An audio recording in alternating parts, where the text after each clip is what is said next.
Kayla Harrison has been a free agent. A lot of people have been recruiting her. Reports have been that Kayla was going to re-sign with the PFL. Where does she stand? What can you tell us on Kayla Harrison and her future?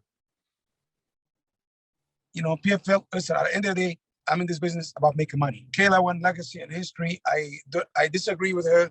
She wanted to go and fight Amanda, you know, but at the end of the day, everybody thought Amanda was the GOAT, you know. Love Dana White, but Dana was wrong. She was not the GOAT.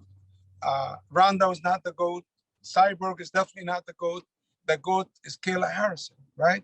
And you know, if Amanda would have won, Kayla might went to the UFC and fought her. But in a way, at the end of the day, she's the GOAT.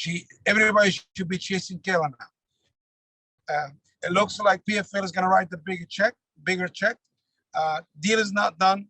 Couple issues. We tried to go around it, but everybody know my relationship with PFL is solid. We have great communication. I feel they did a lot for Kayla's career, and I have to give them a little bit of respect because they deserve it. Let me ask you two questions about this then. You know, number one, I have her way up in my pound for pound ranking, so I think she's a fantastic fighter. I want to ask you a question. If she's number one in your pound for pound ranking or no? Valentina is number one, and then she's number two. No, you got to change it. You're wrong. No, I'm right. You're okay. wrong. But okay. I think here's the thing. Here's the difference between Valentina and Kayla and that was going to lead to my next question. So that's good that you brought that up. I think that Valentina has beaten more good fighters than Kayla has beaten, right, in MMA. And that's the one question. Like, until she beats an Amanda Nunes or a Cyborg or somebody like that, there are going to be the questions out there about her. Kevin, we tried to beat this Amanda Nunes, but Amanda Nunes quit. She quit in a fight. You know what I'm saying? How I'm gonna, you know, how I'm like, I don't really, you know, Dana promoted her. That she can beat up guys and all this kind of stuff, but she lost to what's her name? The girl she lost to? Juliana Pena. Juliana Pena just got choked out by Jermaine Duran. 3 fights. You know what I'm saying? Like, how many fights Valentina had? Lost. She lost 2 fights, I think it was, right? She lost to someone who quit. I love Valentina. I think she's amazing. But if you have Valentina and Kayla fight, who's gonna win? Oh, it's size difference, Ali. Come on. I mean, Valentina's 125 pounder. That's not fair. Yeah, but she fought Amanda Nunes. Amanda Nunes is the GOAT, right? It's all relative. She was very close to Amanda. Listen, nobody dominates people like Kayla does. You understand? No, you know, realistically, the only per woman can beat men is Kayla Harrison. That's the only woman can beat men. Outside that, nobody can touch even well, she can beat you, but who can she beat in MMA? Aljamain Sterling.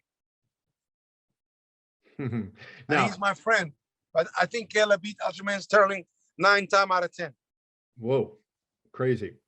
Ooh, Aljamain Sterling's not going to be happy to hear you say that. He's my friend, but that's what I believe so. Okay. Well, he's the champion. He's the baddest man in the 135 division. He's the man. And I have to talk about the man. I didn't talk about somebody else. He's the guy. And I got to give him respect. But I think Kayla can beat him. Eagle FC has a fight, and that, of course, is promoted by one of your clients, Khabib Nurmagomedov. What about this show? You know, I'm a little concerned about one thing. You know, I love Khabib, as you know. You got 2 fighters on that show that I have concern about, Diego Sanchez and Rashad Evans. You know, they've taken a lot of punishment over their careers. Banana, what's the point of putting guys like that on the show, especially when it's such a big, important show for Khabib? Listen, Diego Sanchez, the reason he left the UFC because, you know, his coach and some dramas. You know, he was still winning fights. At the end of the day, this legends need opportunities. And Khabib come in and, you know, it's not this many great free agent out there and big names. And Rashad is a former UFC champion and Hall of Famer. He wanted to fight. Khabib want to give him an opportunity. And it's just a one-fight deal. If Rashad is going to do well, it's you know, he can do whatever he wants, and if he loses, you know, we know where he at. But at the end of the day, he's a legend and he deserves respect. I have Thiago, great respect for Rashad, but he's, he's lost so many fights, and he's an older fighter. And, that's the thing that concerns me. Do we want to do this to this isn't like golf where guys can go out and golf and play till they're 80 years old. This is a fight business, as you well know. I think you should tune in on I think it's going to be a good fight. I think it's going to be a competitive fight. And I think he's fighting as somebody actually really good. And I believe it's going to be interesting fight. And if Rashad loses, he got the shot he wanted. And if he wins, everybody going to jump on that bandwagon.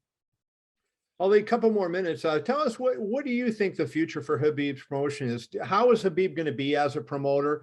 A lot of times star fighters, the Oscar De La Hoya in boxing has gotten into it. Their Sugar Ray Leonard got into it years ago, want to do that. And then they kind of lose interest after a while. Khabib seems to be a different cat, but what do you think he's going to be like as a promoter?